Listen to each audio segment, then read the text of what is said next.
Remember how at the end of my last upload, like every upload, I put down see you next week?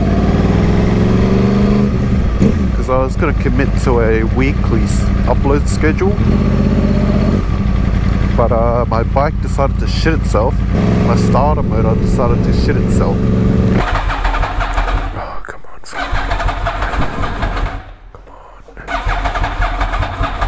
Oh, come on. Please. Oh, come on. So, I had to drop it off at the mechanic to get it fixed. So, I was without a bike for 2.5 weeks, around about. Anyways, it's fixed. $1,000 bill later. The starter motor itself was like 600, almost 600 from Yamaha, and labor costed, I think, charged me $250. And I had my oil sensor replaced as well, because that was broken too. I had a red flashing light. So for anyone that doesn't know, if you have an R1 and you have a flashing light that flashes, I think 10 times, and it pauses for around 2 seconds, and then flashes 10 times again, that's your oil sensor, or your oil level is not right. So just check your oil. Yamahas don't have an oil pressure sensor, so if the red light comes on, I think actually it's both an oil pressure and a oil level sensor. I'm not 100%, but yeah, if you see the light, just check your oil. If you can't see any oil in it, don't ride it, otherwise it's going to blow the engine.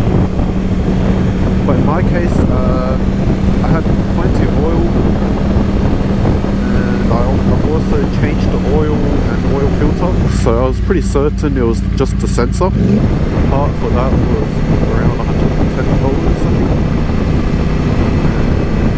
All good. No lights apart from an orange light that comes up every now and then, and told me that was just a service interval light. So hopefully my bike is now mechanically A1, because I don't want to be without a bike for another 2.5 weeks. It's good to see a dash without lights, man. In my previous video, I also joked that it's just the normal life of an R1 owner. Just the normal life of an R1 owner. Having issues. So now might be a good time to talk about Yamaha R1 common problems. So those are the first two I've already owned this bike for around 2 or 3 months.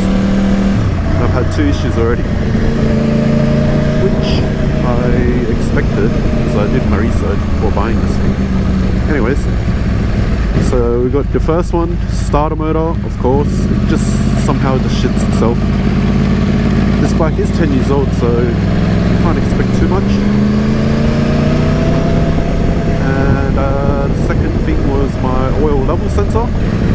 So now onto the next issues. The stator rectifier, the thing that charges the battery, I think, that tends to shit itself. It just disintegrates over time, apparently, from what I read on the forums.